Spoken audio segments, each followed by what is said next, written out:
playing Tangled Up in Blue. We've done the whole, you know.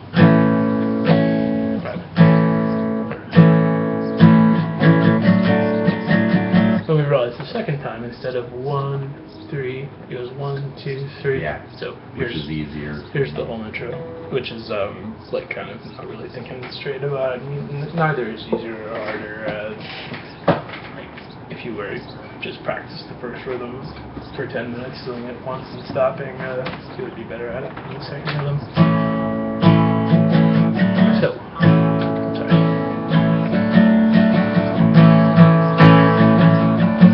And that's less rhythmers. She's going to be doing small variations. Now I need the page.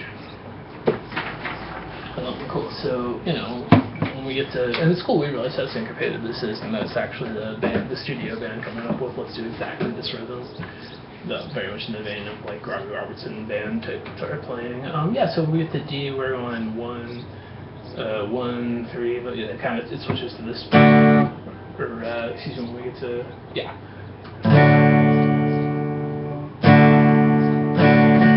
What am I here?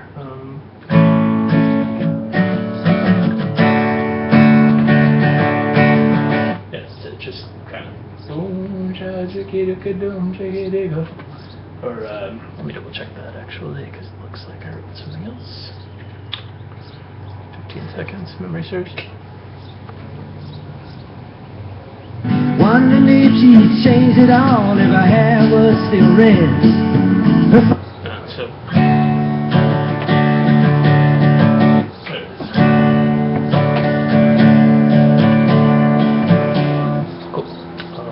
And then, you know, whatever you could do any number of things for the rhythm there, doing it exactly like he does, that's important.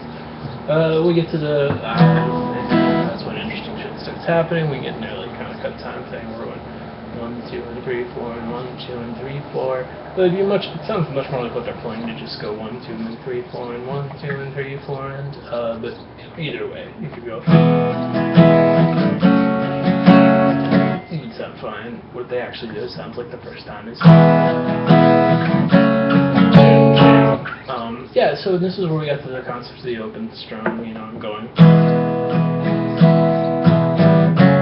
doesn't sound like normal guitar playing, even though this is. If you're going from G, C, and to these, there's so many notes from the open strings that are actually chord tones, even here where it like super clashes. So anyway, there's the good news. You've got 2 short seconds.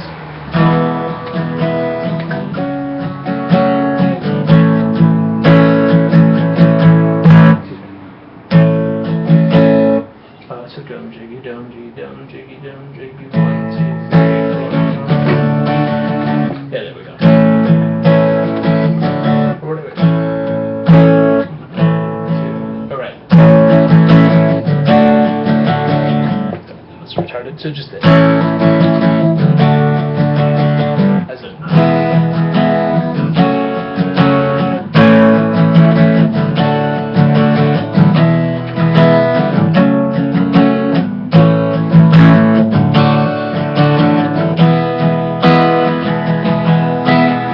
what's what you use for Z is kind of hip hop beat. 1, 2, 3, 4, and 1, 2, 3, and 4, and dum dum chicka-dicka-dum, chicky-dicka. And then we're back to the top of the form. And there's classic, like, when just the open strum always happens, really tough to get, like, and especially if you were doing, like, G with an open second string, which is, if you pick up a chord book and look up G, it's not going to be the 4-finger G, but that one, but it's not, we'd be doing those where you wouldn't be able to pin your ring finger, but we might as well go ahead and do that one. Yeah, so there's, you know, an example of open strum where it doesn't make sense to pick that up. So yeah.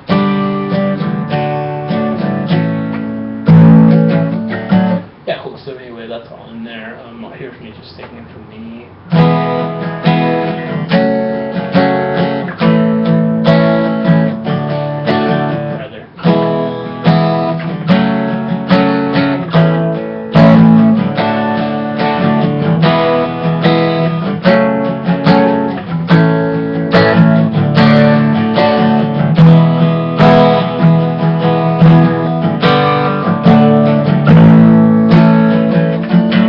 so that's anyway. Tag. It's interesting that we're throwing in G here in a song that's in A, because G is not in the key of A, and that's like a rock guitar song concept that comes up quite a bit. 4 or 5, where or I think I meant like you're in a song in G and there's F given. Oh, I understand that. Yeah. So Would you? Oh, totally. I mean, we could discuss that. It's like 504 or whatever, but it's just Okay. that works, and largely because it's a flat 7 down, and that's something that screams down the rock song, like kind of like sounds normal. I was just like E stuff, D stuff. So yeah, just there, look, he stepped outside the key for a second, but it totally sounded normal. Because we're in A, it's gonna be no G's whatsoever. Alright, cool. So there we are. That, and we talked about doing the also just as an exercise, just going, which sounds cool. That's how I've been playing this song my whole life. I thought it went that way, and just that facilitates the same position that we're looking to be in here. It's the biggest thing we need to be working on this week is getting your index finger, nice and bent the wrong way. The same exact thing that happens that way, and it seems like you only today realized that that's the same exact thing. When we were talking about bar chords, we referred to this one as A major shaped bar chord. That's because it's the same thing. So yeah, we're doing exactly what we do with our ring finger.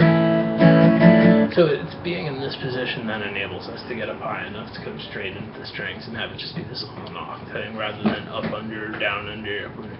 So yeah, like main goal for this week is no more sounding F sharp. Like it's at the top of the string whatsoever, but especially not in the A, not in the.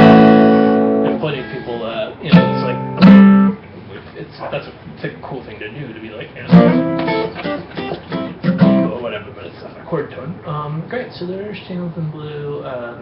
If you want to listen to an MP3 of I've Got a Feeling by the Beatles, it's the same type of thing, like meaning like literally A to this, and it's like.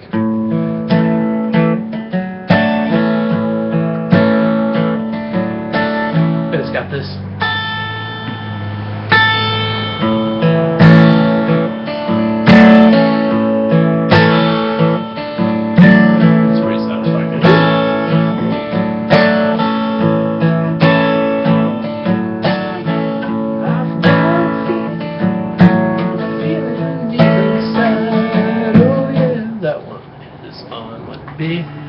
And so there's another that thing, but let's just feel aware that this is like an up and neck concept too, like kind of going like just literally the A shape on 3 strings. You're on an extra like kind of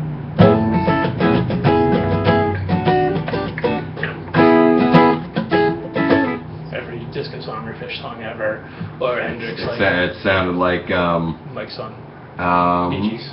Bee Gees, yeah, that's what it sounded like. Or we could be like.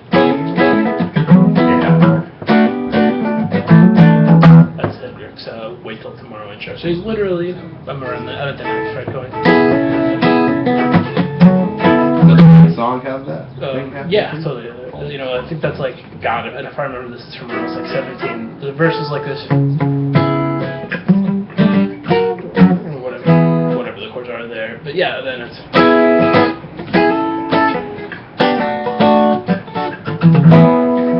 Or something like that.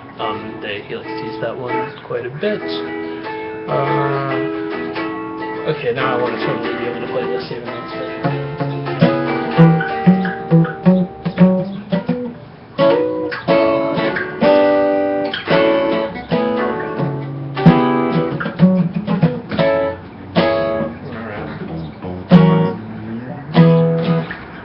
Whatever, I'm spending time thinking about how to play a Fish song, that's not necessary. Yeah.